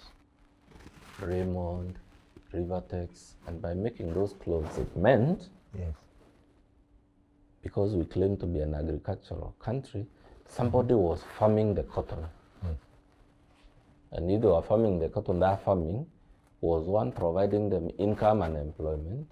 In that cotton chamber, there are casual laborers and whatnot. True or false? Very true. So there was a lot of economic activities at various levels at the farmer level. Once that cotton was ready and harvested, giving a lot of employment to various cadres of people, it moved to a ginnery nearby. For it to move from the shamba to the ginnery, there was a mode of transport involved, usually a truck, a tractor, whatever you call it. So there was a job for the driver of that truck, and there was a job for whoever sells petrol or whatever for that truck, people loading it. Once it arrived at the ginnery, there were people working at the ginnery. Yes. From the technical people to people in the mechanics of the factory to convert now the cotton or the wool or whatever it is to just a plain cloth. Yes. So once it reached there, after employing so many people at that level, it was sold now as just raw sheets of cloth, plain white or whatever. It will later have color like now, what I can see as various colors. But then from there, there will be another category of people who have gone to a polytechnic or TVET or whatever you call it, who were in the design. They will now design that jacket you're wearing, the suit. These things we now love, you know, a label from Milan, a label from Turkey. I mean, there's no magic about it. It's somebody who has designed this jacket has this number of flaps, it cuts off at this angle, at this. So we had people doing that locally here. So that we have moved from the farm now to the ginnery to the people. Then to resort to the jacket you or I are wearing, there will be another guy called a tailor who would pick that design and he would convert now the cloth to a jacket or a trouser or a vest or whatever. Yes. Then after that, there'll be another guy now running a shop. Perhaps from him, and there'll be another guy, transport, logistics, and whatnot. Eventually, you would still walk to your boutique, buy your suit, and happy. But in buying that suit, you have provided countless opportunities through a complex web at several levels of people where there are jobs. Now, we are saying there are no jobs for our people, our youth, because whereas back then we had those structures, we decided we want to import mitumba because mitumba is cheap. But at what cost? We killed the ginnery, the factory, the farm, wherever now all these people would have been employed in this complex food chain of income, employment, and whatnot. We have actually now exported all those jobs. They are feeding people in India, in Turkey, in London, in New York, and wherever. Meanwhile, we are saying, our youth are saying, I have this diploma, I have. We haven't left this table, this cap, we are using to. This saucer is made from clay, true or false? Just soil. Very true. You are going to tell me there is no soil in Kenya or clay? There is. This table is wood. You're telling me there is no wood in Kenya? There is. But I wouldn't be surprised. It is imported. Importation of furniture, yes, but this specific one, this at I least don't know, on the table. but I'm was made using the locally. example. So Yes. the short point is, before the 80s, we seemed to be making the things we need. We were making our own clothes. We were growing our own food. We were manufacturing our own stuff. Then somebody from World Bank, IMF came, said structural adjustment program, this is how you run the economy. And because we always weak-kneed, we don't know how to say no to someone, especially if they are pinkish in color. You know, if a Muzungu came and trying to tell an African the sun rises in the north, you see them start, might it actually be true that the sun rises in the... Yes, yes. So these guys come here because that's how they control us. Now we're in an hotel. You serve me coffee here. Kenya is on paper a leading producer of coffee Yes, in the world. yes. Can we trace this coffee from the farm to this cup? No. Or it left as dry beans in the Nairobi or Mombasa Coffee Exchange? Yes. It went to Zurich or to London, where they blended it with some not very nice coffee after all, then shipped it back here. Why would, if you go, and I dare you, to go to any typical supermarket of your choice in Kenya, and go for the small beans, you know, granted we are not a very advanced country, but that just go to the foodstuffs section. We are an agricultural Nation. and tell me how many varieties of fruits you find that are imported. How many eggs you find that are imported. How many vegetables in a country that claims that the backbone of its economy is Agriculture. agriculture. And what I'm trying to tell you is that from a policy point of view, we just seem, from 1985 coming to today, we seem to have completely missed the script on how to run a country, how to run an economy. But you find people with PhDs. You know, that's why I actually studied international economic law. This guy is a senior counsel, he has a degree with distinction in international economic law. Nice sounding stuff. Let's make him a board member of our central bank. Let's make him a minister. Let's make him our whatever. But do we sit down, do we have a vision for our country that says, this is how we want the Kenya of today, the Kenya of the next 50 years, the Kenya of the next 200 years to look. And these are the foundations. Ironically, our founding fathers, when we were doing all these struggles for independence, seem to have a lot of clarity on how to run a country. And these days, it seems the overarching idea is get power, get elected, make money, get out of the scene. No one really seems bothered. The tomboyers may have had ideas, the Kibakis may have had ideas, the Jomo Kenyattas.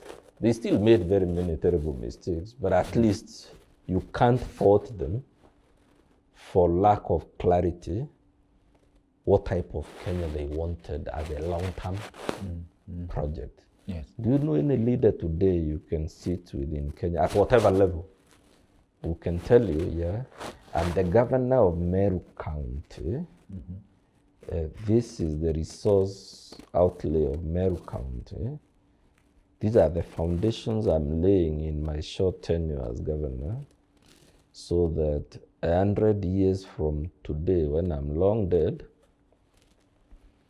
in this Nyambene, there will be an electric car cable dropping this way, and this how we will tap the water from the snow caps in Mount Kenya, so that the policy seems to be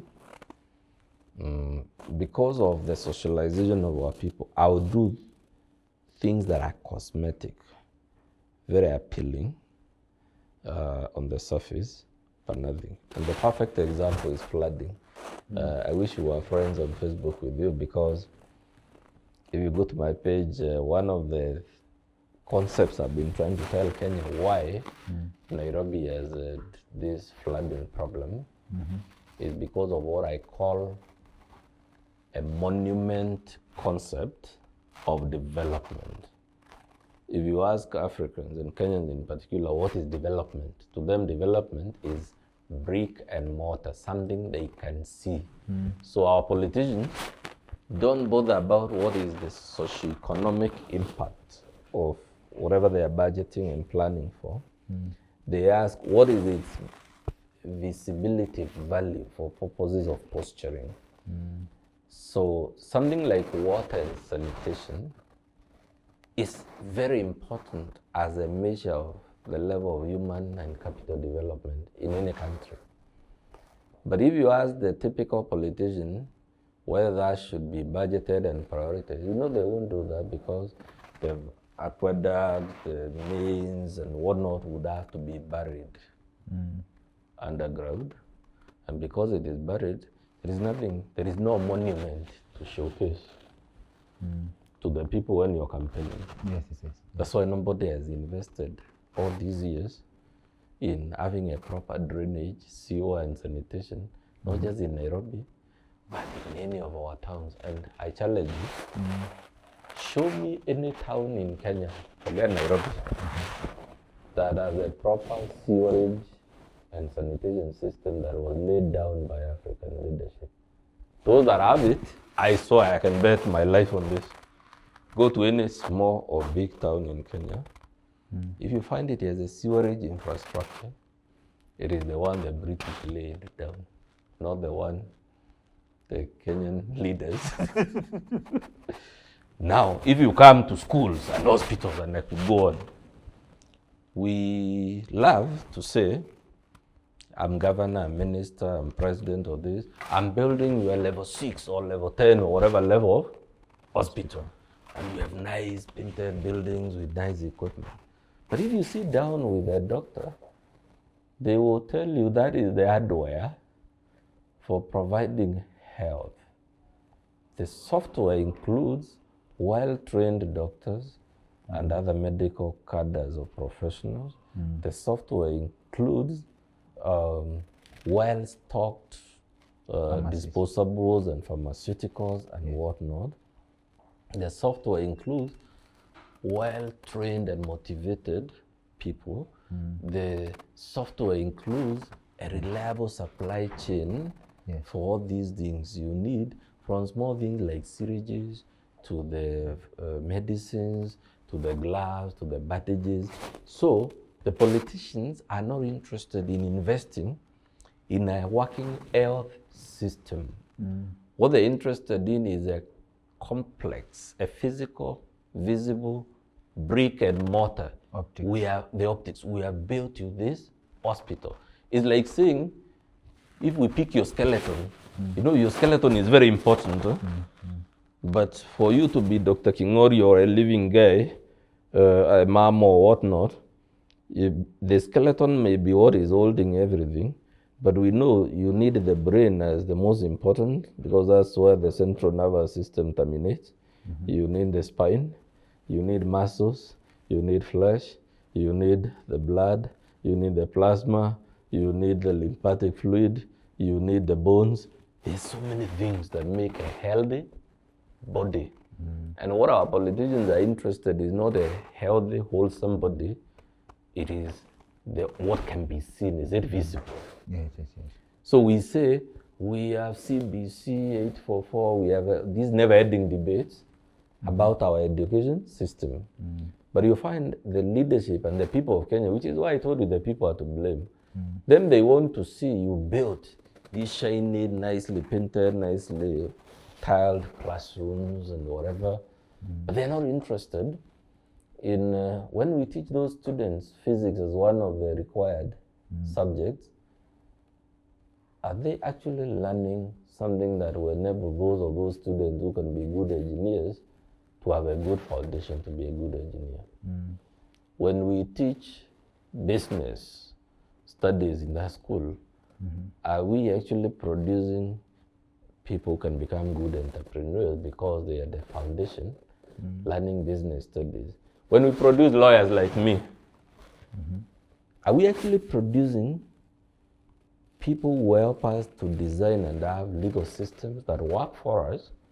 Or are we producing people who just do what I tell my students is memory verse speaking, which is to sing, section this of the penal code says this, article this of the constitution says this, and these are not people who are even able to ask, this problem of corruption, how can we tweak the legal system so that the incident ceases to be endemic, so that the levels can calm down? A typical, but you have this guy, he knows the Supreme Court of the US ruled this in this case, the Supreme Court of India this, section this. That guy is just a parrot. He's just a glorified parrot. You know, you have a doctor, he studied medicine and whatnot. But this guy, the only thing he knows is that salmonella causes this, and protozoa causes this, and the solution is this and this. He is not able to assist us to put a proper and working health system that responds to our reality. They just know there is a book called British Pharmacopoeia. And in that book, if you are designing, you know, we produce very many pharmacists who I don't know why we take to medical school for 5 years, because all they do is to come and set up a small corner shop here, dispensing. Their real training is they should be able to say, this is the compound you find in this plant or this thing, and this is how you extract it, and this is how you convert it to Panadol, this is how you convert it to Brufen, this is how you convert it to this. That's what their training should be enabling. But basically, we take them through all that training to make them shopkeepers. Yes.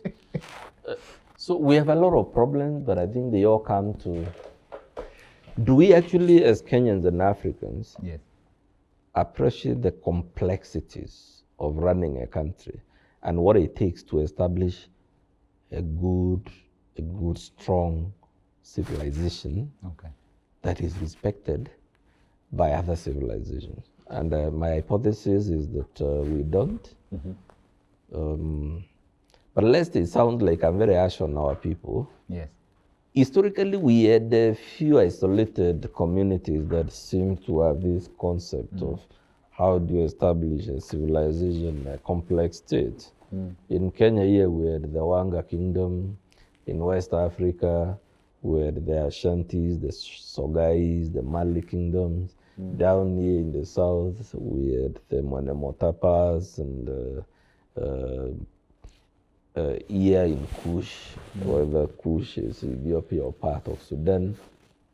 But there is a way we've lost a lot of things that over the last 2-3 centuries, the African lost so many things that would have made them stand at par with other civilizations and take their pride of place.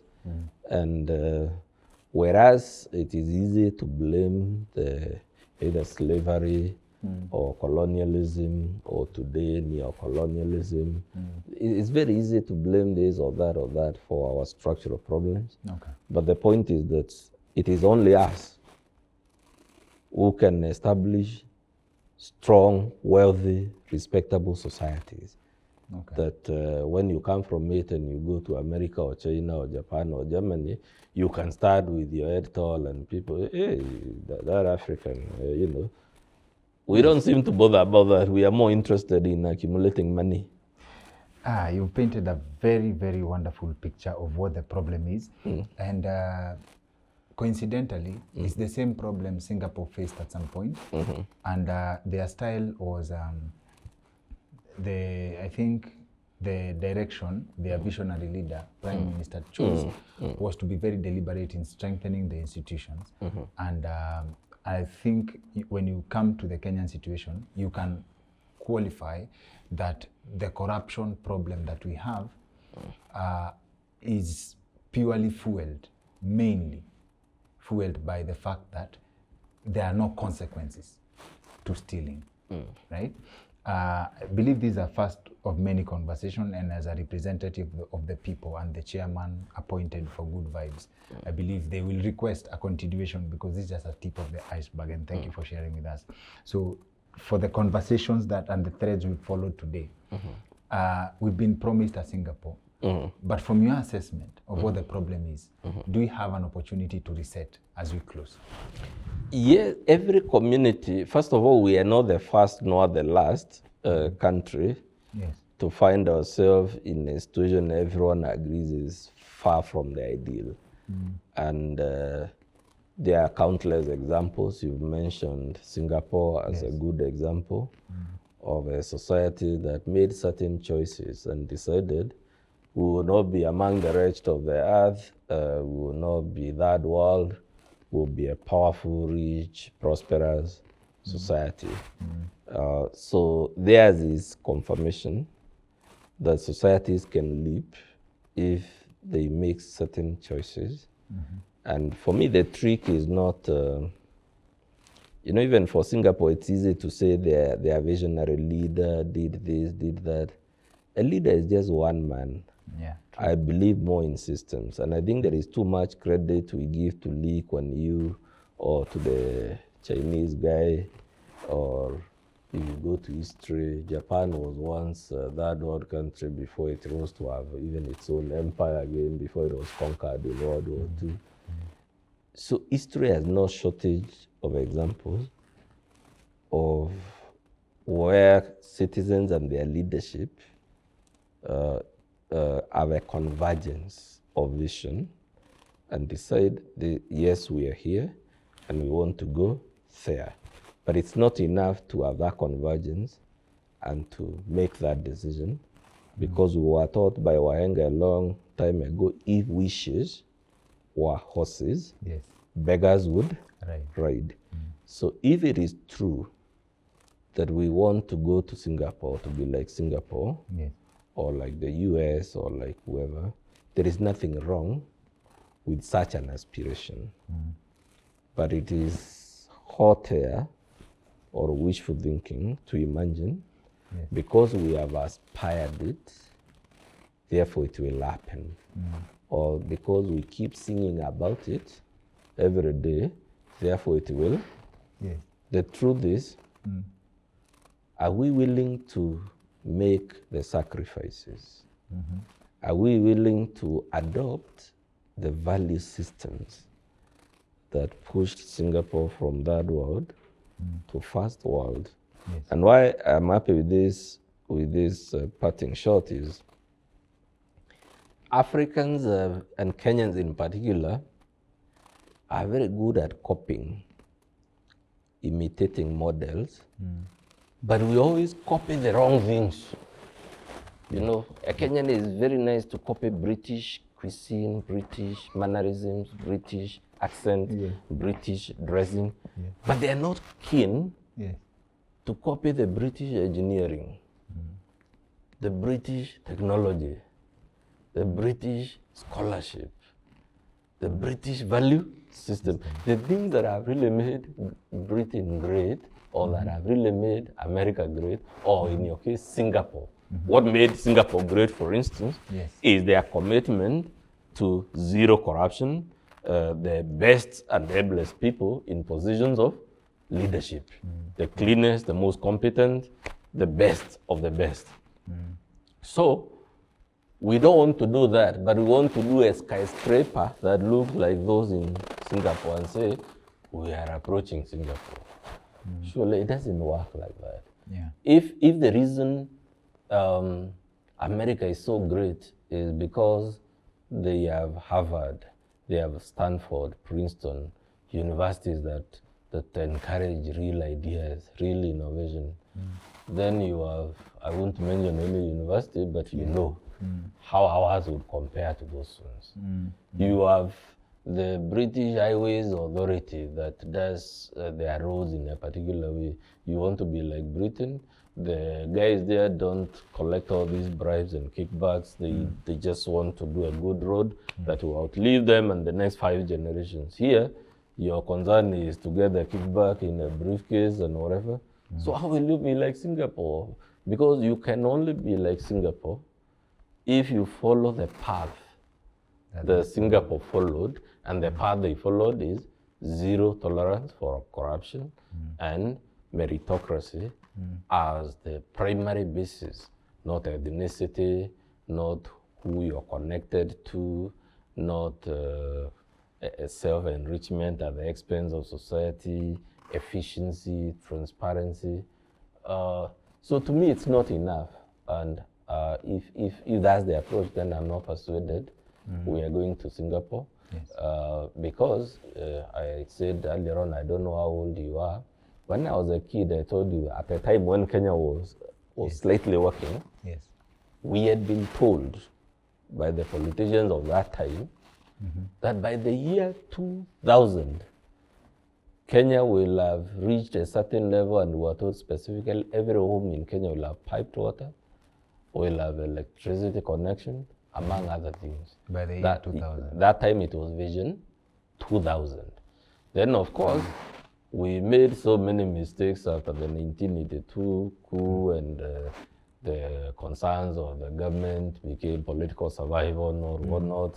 So we lost the script. That's why, for me, things started beating us from 1982 with that abortive coup. Then when 2000 came, we shifted the goalpost and said 2030. Vision 2030. And Kibaki did a great deal of trying to lay the foundations for achieving that vision.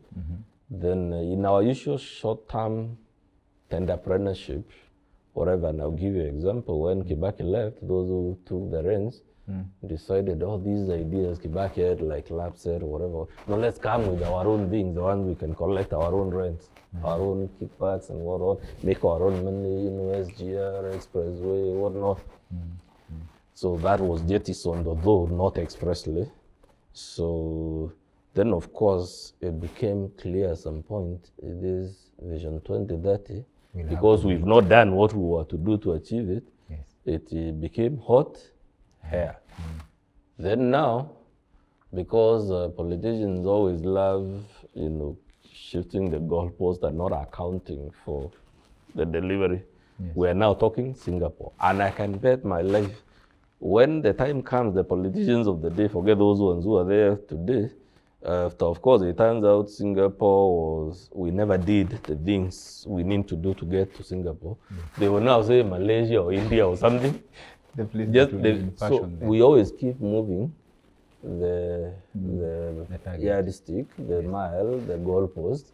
It is how you manage, the public expectations. After it becomes either what you really need to do to achieve the vision is just, the challenge is just too daunting. So from a political economy and politics point of view, then you have to keep, shifting and giving people hope of a new. It's very good in the animal farm, which I'm sure you read, you saw how they spent years trying to build that windmill because they had been promised how it would transform the farm. And the truth is that if you read that story well, it is only the leader they jettisoned who really understood what the windmill was about. After Comrade Napoleon came and peed on the designs and they grew out the guy who actually had the vision and whatever. It remains a pipe dream. They started very well with the 7 rules. Then the incremental went changing until you had only one. All animals are equal, but some animals are more equal. And what I love about that story, it was showing how the political class can keep shifting the narrative, the focus. At the expense of the common man. And it shows, that's why I keep saying the problem is not our polity. It's not our politicians, because as long as we don't keep them in check, even me, if I became a politician today, I swear I would do exactly what they are. They're doing, because that's what we need to do to survive In that world. in that space. Yes. But you see, if Kenyans shifted the standard of expectation, the politicians will just adjust accordingly. And they will not even promise big things. They will say, if you elect us, we won't do 10 kilometers of road in every constituency. We will actually not do any road in this season because the real priorities are not roads, but ensuring the hospitals are working. Yes, so yes. this what we can deliver. Yes. This has, I have to say, this is one of the most mind-blowing episodes we've had. And I believe I speak for our audience because they also follow keenly and they also have their points to share. And I believe they are doing that in the comment section. First of all, thank you on behalf of our audience again for making time for us na kukubali kukuja show yetu. And I believe I also speak to them when I say this is a first of many. Thank you very much.